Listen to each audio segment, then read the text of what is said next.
Stanley. Hi, please come.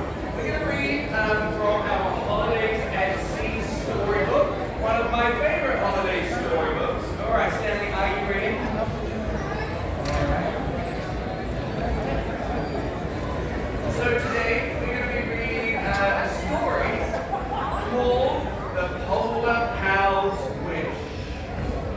Here we go. Now this one was written by Adrian Long. Everyone knows about writing letters to Santa, wishing, hoping, and asking for what might become loved and cherished toys.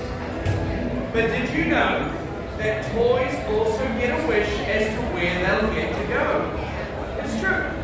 Every year, at the first signs of winter, all the toys gather together, each planning to make their request to Santa. Santa, Mrs. Claus, and the elves work together to find the perfect place and, more importantly, the perfect person for each toy to grow up with. Well, one year it was getting down to it, time was running out, and there were still a few toys who hadn't found a match. It was a family of friends, quite an odd collection of toys, unsure how they found each other, but also unsure of where they wanted to go. These toys, an old polar bear, an anxious penguin, a wise reindeer, and her playful baby reindeer, were all concerned with where they might end up. What if I don't have room to run and play, said the baby reindeer. What if running and playing is what we have to do all the time? I think I'd get tired very quickly, agreed the grown-up reindeer and the polar bear toys. Wherever I go, they'll need to keep a tight schedule, said the penguin, but maybe not so tight that when my little feet don't move fast enough, I won't get in trouble for being maybe just a little bit late. While they all had their own concerns, they also all agreed that they wanted to go to new places and they wanted to always be meeting new people. But how? This was very unusual and would certainly be a challenge for Santa and the toy-bearing and placement team for sure. Santa tried to calm their concerns.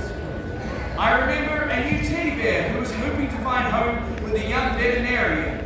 Then he would get all the hugs and attention he could ever want. Does that sound like a good fit? No, thank you, said the polar bear. All that poking and prodding?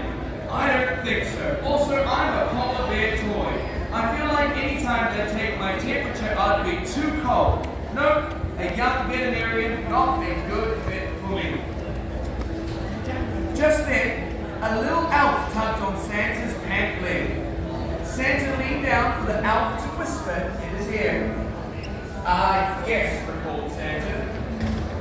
Popping back up, we found a lovely family for a choo-choo train where she could travel round and round, sometimes even circling their family's Christmas tree. Would any of you like that? The reindeer here would hear nothing of it. Round and round, just staying in one place. No way. We want to see the world. We want to go to warm places and cold places, rocky places and wet places. We don't think we can do that, staying in one place, going round and round in circles. Just then, Mrs. Claus chimed in. I seem to recall a baseball who wanted to find a family with a big backyard. They wanted to be thrown and caught, to play late into the night without a care to ever stop. How does that sound?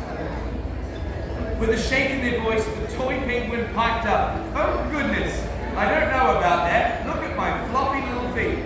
For running, they are not. And my short with the wings, they couldn't catch a thing. Nope, I know what I'm not, and a ball-playing penguin just doesn't sound like a good fit. Santa, a little stymied, stroked his beard and adjusted his glasses.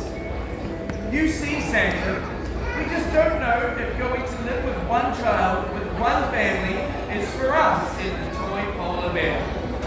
And staying in one room, in one house, in one neighborhood, well, that doesn't seem quite right either, agreed the toy people. Looking up into the eyes of the growing-up reindeer, the tiny toy reindeer said sadly, I guess there isn't a place for us.